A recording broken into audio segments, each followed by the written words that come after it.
There's a version of Scotland everyone knows, the one on the postcards, in the grand historical dramas. The soaring castles, the misty lochs, the skirl of bagpipes in a crowded Edinburgh street. I've walked those streets, I've seen those castles, and I love that Scotland. But there's another Scotland, a quieter one, a Scotland that doesn't shout but whispers. It's found down unmarked tracks, on the far side of a 4-mile hike, in a village with more windows than people. It's a Scotland that asks for a little more from you, more time, more effort, more curiosity. And in return, it gives you something profound, a sense of discovery, a feeling of being let in on a secret. Over the years, I've been collecting these secrets, these places that get under your skin and stay there. So today, I'm counting down 10 hidden gems in Scotland that I wish I'd found sooner. These are the places that redefined the country for me. Number 10. Puck's Glen, Argyll. The name itself is a promise of mischief and magic, and it delivers. Located near Dunoon, this place feels like a tear in the fabric of the everyday world, leading you straight into a forgotten realm. It's a moss-drenched fairy tale gorge, a sliver of temperate rainforest where every surface is alive. The Victorians, with their love for the romantic and the picturesque, carved the path here, and you can feel their ambition in every step. They wanted to create a place of wonder, and they succeeded. As you descend, the air cools, and the sound of the outside world fades, replaced by the constant gentle music of water. Tiny waterfalls cascade over rocks, feeding pools of water so clear they seem unreal. You follow the winding stone steps, your hand brushing against damp green walls. It's a sensory overload in the best possible way. The smell of damp earth and decaying leaves, the sight of 100 shades of green, the feeling of being completely enveloped by nature. My advice? Go early, especially on a weekday. There's a magic to having this place to yourself, where the only sound is the water and your own heartbeat. It's just you and the green, and for a little while, you can believe in fairies again. Number 9. Bowfiddle Rock on the Moray coast. This is nature's sculpture, a magnificent quartzite arch carved by the relentless patience of the North Sea. From the cliffs of Portnocky, you see it instantly, how it gets its name. It looks exactly like the tip of a fiddle bow, poised as if ready to draw a note from the waves. It's a testament to the artistry of erosion, a process that takes millennia to create a moment of pure beauty. I dragged myself out of bed in the dark and went for sunrise. As the first light hit the horizon, the sky turned orange and pink, and the rock became a stark, beautiful silhouette. And then, as if the scene wasn't perfect enough, I stayed for the dolphins. The Moray Firth is famous for them, and watching a pod play in the dawn light was a moment of pure, unscripted joy. So bring a thermos of hot coffee or tea, find a spot on the grassy cliffs, and just watch. Watch the light hit that arch and turn the water gold. Watch the seabirds, the fulmars, the shags, the herring gulls, begin their day. It's a morning meditation, a reminder that the world puts on its best shows when most of us are still asleep. Number 8. Crovey, Aberdeenshire. This place is a beautiful anachronism. It's one of the best preserved fishing villages in Europe, and it feels like it. You have to park at the top of the cliff and walk down, because the path between the single row of houses and the seawall is too narrow for cars. It's a one-street village, pinned between the unforgiving cliffs and the relentless North Sea. That absence of traffic changes everything. The soundscape is just waves, wind, and the cry of gulls. The pace of life immediately slows to a crawl. The houses stand shoulder to shoulder, facing the sea like a line of old sailors who've seen it all. They were built for fishermen, and you can feel that history in the stone. I grabbed a bench on the sea wall and just sat for an hour. I watched the tide come in, listened to the North Sea breathe, and imagined what life must have been like here. A life dictated by the weather and the tides, a life of incredible hardship but also of immense community spirit, born from shared struggle against the elements. It's a place to disconnect from the noise and reconnect with something more fundamental. Number 7. Sandwood Bay, Sutherland. Some places are special because they make you earn it. Sandwood Bay is one of them. There's no road, no car park at the beach. There is only a 4-mile track across a wild, undulating moorland. The walk itself is part of the experience. It takes you past locans and through a landscape that feels ancient and empty. And then, you climb one final sand dune, and the view opens up. It's breathtaking. 1.5 miles of pristine, pink-tinged sand, pounded by the full force of the roaring Atlantic. The sand gets its faint pink hue from the fragments of sandstone cliffs nearby. And standing at the southern end of the beach is Ambuachaya, a lone sea stack, standing guard against the ocean's fury. Legend says a mermaid was once sighted here, and looking at the ethereal beauty of the place, it's easy to see why such stories take root. Because of the walk, the beach is never crowded. You can walk for an hour and not see another soul. If you need perspective, if you need to feel small in the face of something vast and powerful, this place hands it to you on a silver, sandy platter. It's a reminder of the raw, untamed beauty that still exists at the edges of our world. Number 6. The Isle of Eigg. This isn't just a place, it's a story. A story of community resilience. Eigg is one of a handful of islands owned entirely by its residents. They bought it back in 1997 and have since turned it into a beacon of sustainability.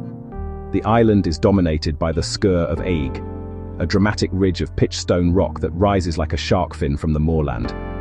It's a geological marvel, and the hike to the top is non-negotiable. I hiked up on a clear day, and the reward was one of the best views in all of Scotland. I saw the low-lying Isle of Muck, the jagged mountains of Rum, and beyond them, just endless Atlantic blue.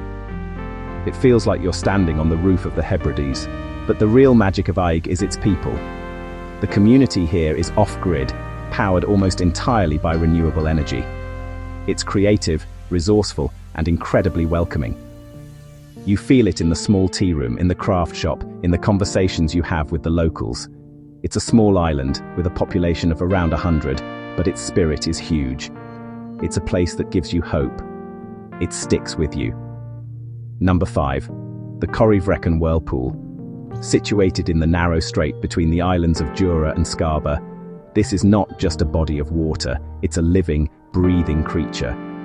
It's the third largest whirlpool in the world, a place of raw, terrifying power. The name means cauldron of the speckled seas, and it's easy to see why. An underwater pinnacle forces the tide as it rushes through the strait to create standing waves that can reach over 30 feet, and a roar that can be heard miles away. This is not a place to be trifled with. You can take a boat trip to see it, but I chose to hike. It's a long, rough walk to the northern tip of Jura, but the reward is a primal experience. I didn't get too close. You have to respect the water, yet even from a safe lookout, the power is unreal. It's humbling to witness such untamable natural force. This isn't a casual sightseeing spot. Times and tides matter immensely. The whirlpool is at its most ferocious on the flood tide during spring tides. You have to plan it right. But to hear that roar and see the sea boil before you is to come face to face with the planet's raw energy. Number 4. St Kilda. This isn't just a trip, it's a pilgrimage. A dual UNESCO World Heritage Site, recognized for both its natural and cultural significance. It's an archipelago 40 miles west of the Outer Hebrides. It is, quite literally, the edge of the map. The landscape is staggering, sea cliffs that scrape the sky, the highest in the UK. And the birds, the air is thick with them. It's home to nearly 1 million seabirds, including the UK's largest colony of puffins. They are like confetti thrown against the wind. But what truly haunts you is the human story. People lived here, in unimaginable isolation, for at least 2 millennia. You can walk through the abandoned street in Village Bay, see the stone houses, and the hundreds of cleats used for storing food. You can hear the stories of a community that survived on a diet of seabirds and their eggs, a people who lived on the very edge of existence. Getting there isn't easy. It's entirely dependent on the notoriously fickle Atlantic weather. The boat trip is long and can be rough. It requires patience. Many trips are cancelled. But when you land and you step into that silent village, you feel it. A profound sense of awe and sadness for the life that was lost when the last 36 residents were evacuated in 1930. It's wild, remote, humbling, and unforgettable. Number 3. Luscantire Sands, Isle of Harris. You might think you've been transported to the Caribbean. The water is a dazzling turquoise, the sand a brilliant, startling white. This isn't just a beach, it's a spectacle. What makes Luscantire so special is its scale. At low tide, a vast plain of sand is exposed, creating channels and pools of shimmering water that stretch towards the mountains of North Harris. It's a landscape that changes by the hour. It's a photographer's dream, but more than that, it's a place for quiet contemplation. Walking barefoot on that sand with the sheer size of the bay dwarfing you is a truly grounding experience. Number 2. The Old Man of Hoy, Orkney. This is a Scottish icon, but one that many people only see from the ferry.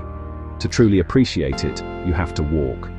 A 3-hour round trip takes you across the wild coastal heath of Hoy to stand at the cliff edge and look this giant in the eye. At 450 feet, the red sandstone stack is a monumental presence. It's a geological relic, separated from the mainland by erosion, and it won't be here forever. Geologists predict it could collapse within our lifetimes. Seeing it feels like paying respects to a venerable elder. Watching climbers make their way up its sheer face, you get a true sense of its terrifying scale and the audacity of the human spirit. And my number 1 hidden gem, Callanish Standing Stones, Isle of Lewis. Yes, Stonehenge is more famous. But Callanish has an atmosphere that is unmatched. These stones, arranged in a cross with a central circle, have stood here for 5,000 years. They are older than the pyramids. Unlike Stonehenge, you can walk right up to them. You can touch the rough, gnarled Lewisian gneiss, feel the centuries under your fingertips. Standing in the center of the circle as the sun sets over the nearby loch, you can't help but feel a connection to the Neolithic people who erected them. What did they see in the sky? What were they marking? The mystery is part of the magic. It's a place that feels sacred, powerful, and deeply, deeply peaceful. It's the Scotland that speaks not to your mind, but to your soul. So, a few quick tips if you're inspired to find your own secrets. Chase the shoulder seasons. May, June, and September often have the best weather and fewer crowds. Book ferries and accommodation, especially for the islands, months in advance. Learn a few words of Gaelic. Madain Mhath for good morning, Tapad Leet for thank you. It shows respect and opens doors. And please follow the Scottish Outdoor Access Code. Leave no trace. Take your litter home, and then some if you find it. These places are precious, and it's on all of us to keep them that way. Most importantly, give yourself time. Don't rush from one photo spot to the next. Scotland rewards slow travel. It's in the unplanned detours, the conversations with strangers, the hours spent just watching the light change, that you'll find the real country. If you've been to the castles and the cities, that's wonderful. Now go beyond the brochure. The best stories are the ones you have to walk to. They're waiting for you, down a quiet glen, on a forgotten beach, at the edge of the world. This is my list, but Scotland is full of secrets. So, where should I go next? What's the one place that holds a piece of your heart? Drop your gem in the comments below. I'm already packing my boots.